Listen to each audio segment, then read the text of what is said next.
Welcome to the Back Road. It's Christine, and today I'm so freaking excited to talk about this new album from Chris Stapleton called Starting Over.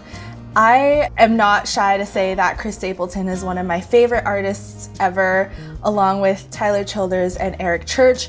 There's something about the sound of his voice that touches the deepest part of my soul. And I know that sounds really dramatic, but it's true. I just feel it every time I listen to his songs. I wrote an article about him in my blog back in 2017, back when I was a little baby.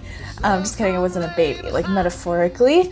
At some point, I set my Slack photo at work, it's this like work chat thing, to a picture of Chris Stapleton because I was so obsessed, and some of my coworkers were like really confused. They were like, Christine, you know you don't look like that, right? Like that looks nothing like you. I discovered Chris Stapleton just like everyone else when he sang Tennessee Whiskey with Justin Timberlake at the 2015 CMA Awards. It's been 5 years since then, but 5 years of me diving really deep into his music, loving every single song on his past albums, Traveler, From a Room, Volumes 1 and 2, and then diving into the Steel Drivers as I became more into bluegrass and loving that as well, and then learning about him and who he is. And it turns out he's this magical unicorn where from his appearance and from his sound, he does not fit in with the rest of mainstream Nashville country music at all. He looks super different, he has this rugged look. Also, the sound of his music, it's so authentic versus the more poppy sounds of mainstream country. At the same time, he's actually an insider. He's been in Nashville writing songs for mainstream artists for a decade before he became a solo artist. So he's actually part of that community and part of that world. So it really blows my mind that he's able to be an insider but also have the appearance of an outsider at the same time. I think he's one of the best things, if not the best thing, about Nashville mainstream country music, and that kind of gives me hope for the future of that scene. Along with John Party. I freaking love this album, and it really showcases Chris Stapleton's voice in a full range of songs and emotions. I actually said the same thing about Gabe Lee's album Honky Tonk Hell that came out earlier this year. Both of these albums are definitely in my top 10 albums of 2020, and both of them feature such a full range of energy levels, and their voices shine both at the top, at those high energy, loud, powerful, booming levels, as well as the low, soft, gentle, intimate types of songs. There are certain songs on this album that make you feel really angry or really powerful.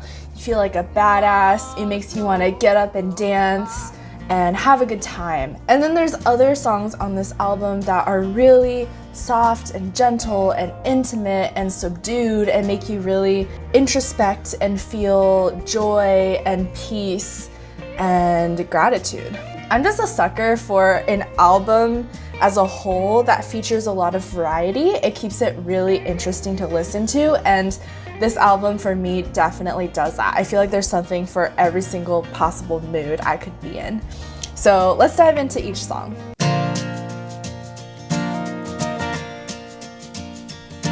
This is the first song that I heard off of this album, and definitely when I first heard it, I was in love with it and I binged it for a good weekend. It is such a sweet, innocent, really pretty sounding song about love, about how life is hard, but we can get through it together because we have each other. And it's also about starting over, obviously, maybe turning a new page, starting a new chapter of your life. I wonder if it maps to anything in his personal life, but I don't know. It kind of fits in very well with the last song on this album, Nashville, Tennessee, which is about leaving Nashville. So it's almost like if you were to listen to this album from start to finish and then repeat again, it's like the end of the album, you leave Nashville and then you get to the beginning again and you're starting over. Kind of points to the cyclical nature of life. It's also a great choice for like the first song on an album. Maybe it's his thesis statement, you know, with the choice of album cover as this like really simple, like literally just says his name and the name of the album. It's really like a let's start over and rebuild from scratch and go back to simplicity. This song could be an ode to 2020, where I feel like so much of the world, so many people's lives are changing and we're all being forced to start over in a sense. He sings it with his wife Morgane, who appears throughout a lot of the songs on this album, as well as a lot of his performances and past songs, and their voices together sound so amazing and perfect, and it really makes sense for a love song like this.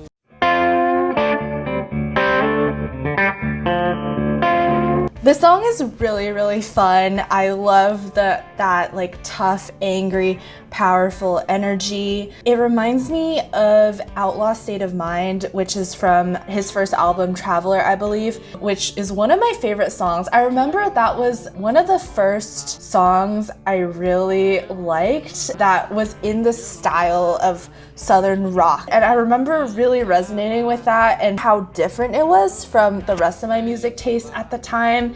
And it was kind of my gateway into Southern rock, maybe. This song is about, you know, having vices and not being perfect. Like, you know, there are people who try to steer him in the right direction, but the devil makes him think twice and he will still do naughty and dirty things. Fun fact about this song, I was like, this sounds familiar. It's because I heard it on the Hailey Whitters album, which was really, really good. I wish I could have reviewed that one. She does a great job of singing it as well, and their voices are so different, so it's really cool to compare those two versions.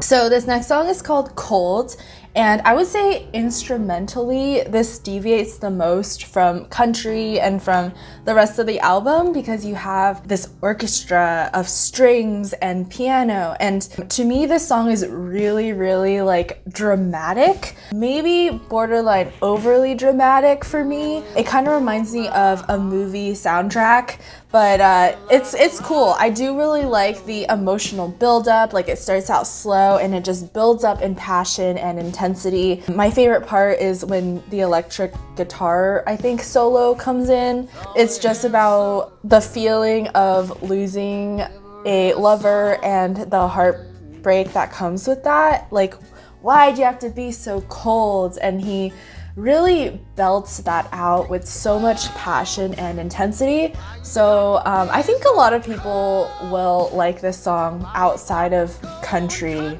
fans. I'm 40 years old.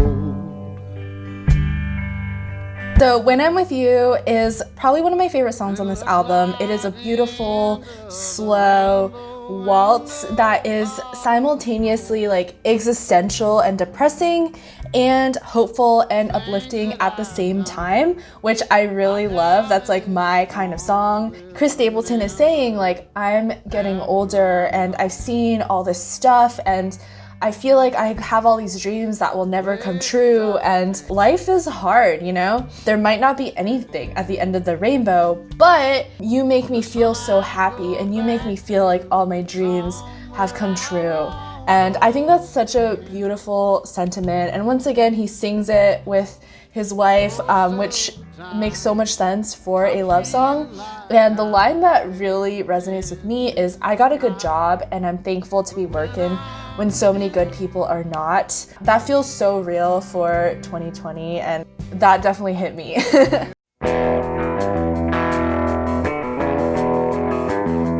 All I really have to say about this song is that it is so much fun, which is literally a line in the song itself. It is such a high energy song that makes you want to get up and dance. I've never been to Arkansas, but it seems like a cool place. Hey, I think the Walmart headquarters are there.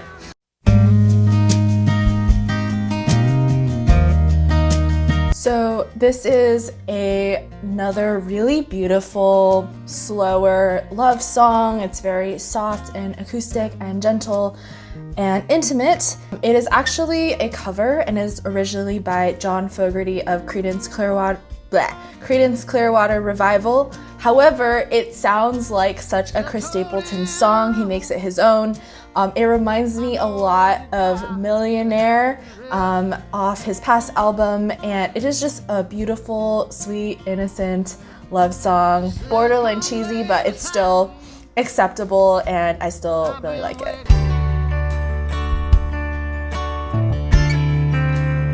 This is another song that reminds me of my good old favorite, Outlaw State of Mind, that has that rough and tough, dirty, powerful energy. And it is a tale of this outlaw who's on the run. There's a lot of cool imagery in here. You have black coal, you have mountains and rivers, and a chopper in the air searching his land, copperhead bites. It starts out slow and builds up in power and energy. It has a very dark, foreboding, dangerous vibe, and my favorite part might be that bass guitar rhythm that repeats throughout the whole song. It's quite trance-like, and it makes you feel really badass. At least that's how I feel. Let me tell you a story. So this might be my favorite song on the album, which is really surprising because it's about a dog, and not that I don't like dogs, like I love dogs, but I've never been a dog owner, and I don't actively want a dog. Like, I'm more of a cat person, I think, at this point. But this song really, really hits home for me to the core of my emotions. It makes me want to cry every time I listen to it. It is so cute and so adorable, and I really love the vibe of it. I love the melody. I love the soulful, gospel-y feel. It's about a dog, and it's purely biographical about a dog that he had named Maggie. And he goes through the lifespan of his dog, from discovering her in a shopping cart to burying her after she has died. And there are certain lines in here that are so cute and make me want to cry. Like, I told her she was a good dog, then I told her goodbye.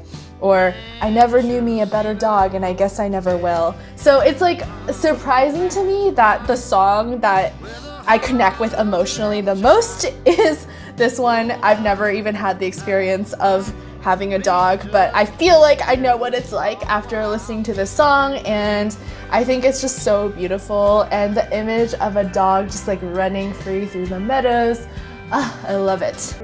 There's a tear in the mud on the banks of... So similar to Hillbilly Blood, which was 2 songs ago, Whiskey Sunrise also has a dark, foreboding energy. It is a song about heartbreak and the self-hatred and subsequent alcoholism that goes along with that. So it is kind of a depressing-ass song. However, I love the energy with which he sings the chorus. Like, I can just really feel that passion and intensity and the pain of just drinking until sunrise, something I've fortunately never done. I feel like this song also has kind of like a bluegrass melody, but if you took that and then added rock instrumentation.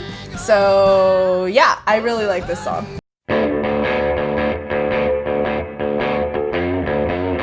So this song is so much fun. It is a cover. It's originally by Guy Clark, and I've actually heard the Hayes Carl version of this song before, but when I heard the Chris Stapleton version, I didn't immediately recognize it. I was like, this sounds familiar, but I don't know where it's from, because the instrumentation choice is so different.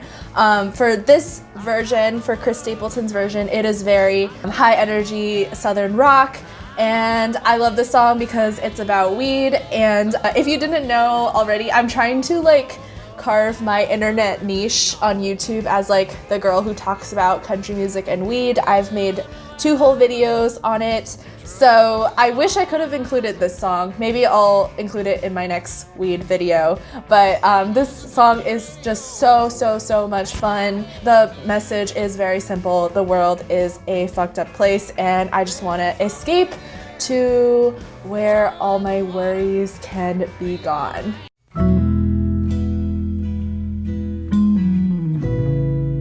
I love this song. It is also one of my favorites. It is so beautiful and delicate. It is also a song originally by Guy Clark, so it is a cover, but I love this version so much. It's interesting because he talks in the verses and then sings in the chorus, which is my favorite part, where he sings with Morgan. And it sounds amazing. And this song is essentially an ode to the power of friendship in hard times. Very relevant to 2020.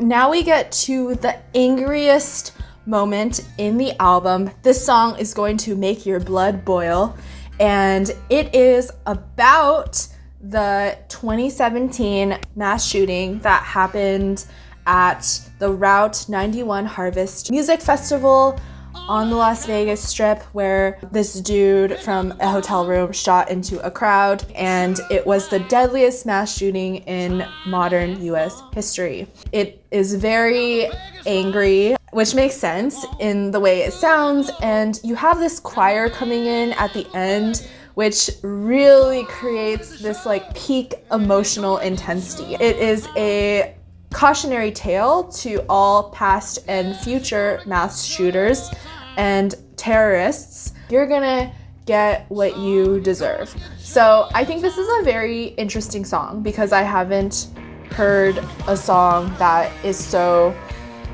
angry and relevant to modern events as this one.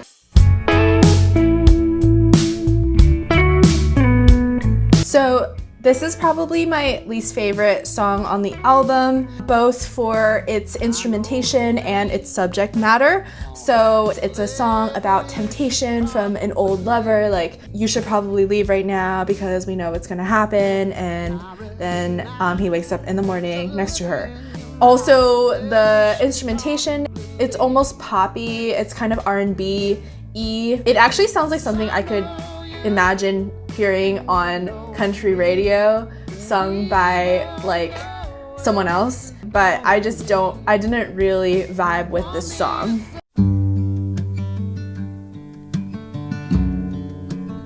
The final song is called Nashville, Tennessee, and I love this song very much. It is another slower, more acoustic song that feels more intimate and gentle and tender like fine steak. And it is a breakup song / farewell letter to the city of Nashville, which is being personified as a lover. So this reminds me of This Town is a Woman by Lori McKenna, and it's about paying tribute to this city that he has so many memories with, but also the changes that have happened, and you're not the same anymore. We're kind of going our separate ways. So I don't know how autobiographical this is. I don't believe he is moving out of Nashville. Maybe it's more of a metaphorical shift in terms of his mindset and his music direction deviating from that of Nashville. Who knows? I think it's just such a beautiful song. It's so bittersweet and emotional, and the pedal steel sounds really lovely as well, and a perfect way to close out the album because he's kind of like, I'm peacing out.